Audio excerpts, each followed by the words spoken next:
Hey everyone, welcome to episode 6 of Business Foundations. Today we're going to talk briefly about debt versus equity when your company is in high growth mode. When you guys consider what kind of capital do I bring into my company? Do I bring equity or do I bring debt? We have conversations all the time with other financing partners, customers, prospects, and they're considering all sorts of solutions, whether it be project-based financing, factoring at 18%, other forms of debt at 12%, project-based financing at 20%. And the conversation always goes towards, wow, that is expensive. And that is in the form of debt capital. And when you're considering your capital options, you could also consider equity. But one thing that subcontractors or companies in general really don't really consider is the true cost of equity, especially when you're absolutely certain that your company is going to grow and you're going to grow the value of your company. So if you're at that inflection point trying to figure out how do I obtain the capital needed to grow, then consider this episode for you. First off, let's talk about the difference between debt and equity. First, debt is temporary. It's structured. Typically, the right kind of debt is created for a specific purpose. It does not participate in your upside as your company increases in value. And today we're kind of more talking about the working capital type of debt versus large scale sort of balance sheet debt, which we can get into later. Equity, on the other hand, is ownership in your company. You're bringing on a partner in your company. It's governed by operating agreements. It's governed by roles and conditions that you might have relative to your equity partners. And they do participate in the upside.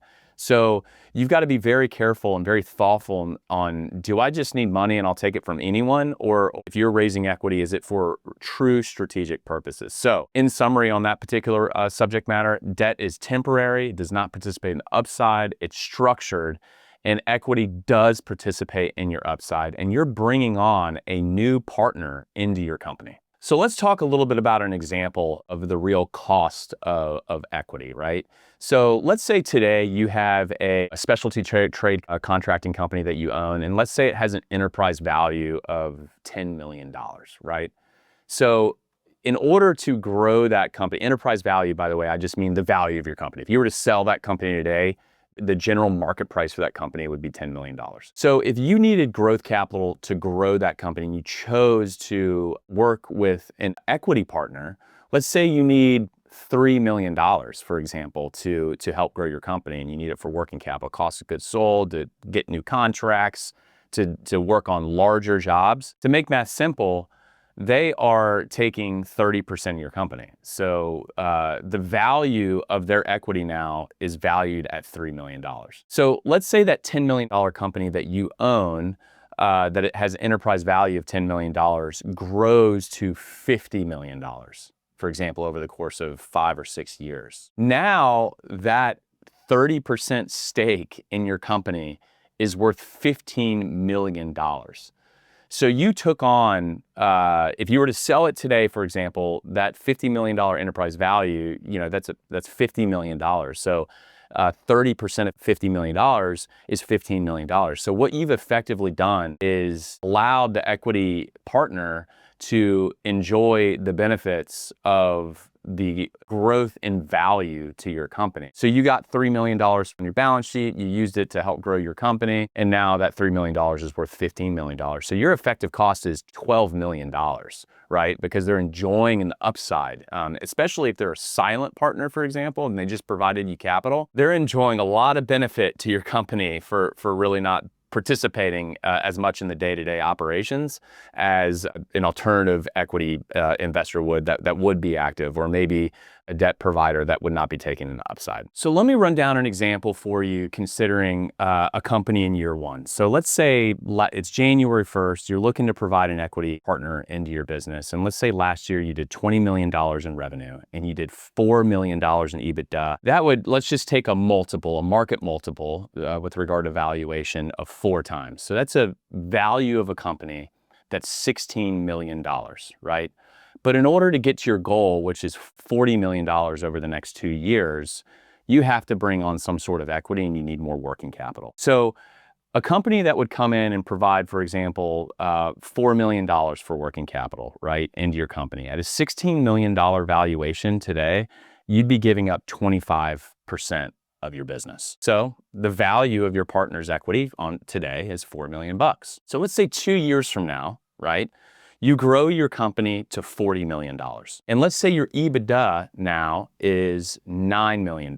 So you're probably asking yourself, well, at $20 million, I was $4 million in EBITDA. At $40 million, I'm $9 million in EBITDA. Wouldn't I be $8 million in EBITDA? Not necessarily. Hopefully you've increased efficiencies and identified areas of cost that you could cut and identified areas where you could invest money into more productive channels, right? So let's say there's an accretive value to that EBITDA as you grow your top line. So $9 million in EBITDA on a $40 million company 2 years later. So you, from a valuation standpoint, you are going to benefit from having a larger amount of EBITDA. So instead of a 4 times multiple, now you're at a 5 times multiple.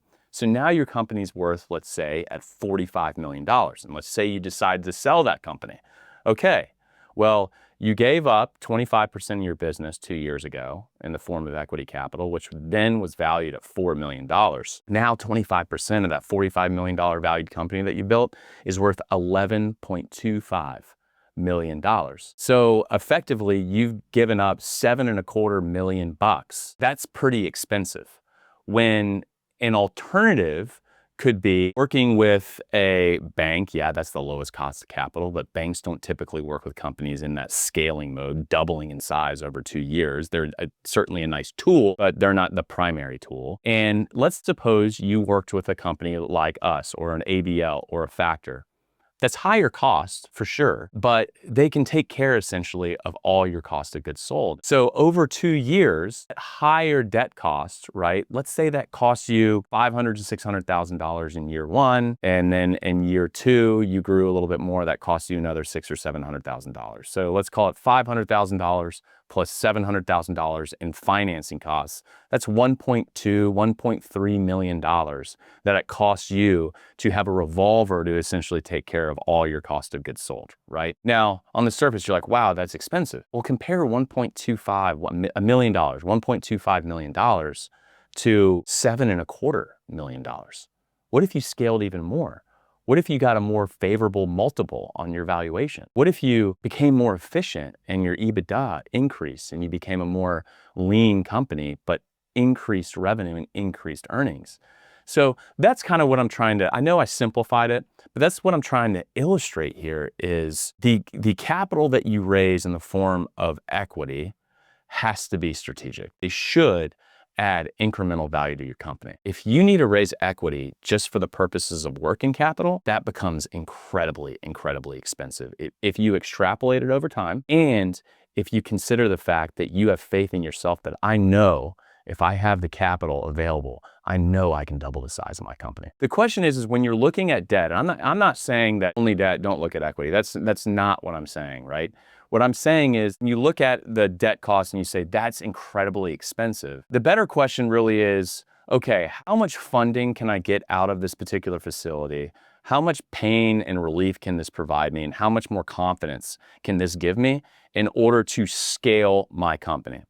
So if I can scale my company over a number of years to $50 million using this particular facility without giving any control whatsoever to my company for $400,000 to $500,000 a year, but you're increasing the value of your company at an exponential rate versus allowing an equity provider to come in here and essentially experience the upside. That's the real question you should be asking. Would I trade $400,000 to $500,000 a year? And we're talking about a line that increases over time. I'm throwing out rough numbers.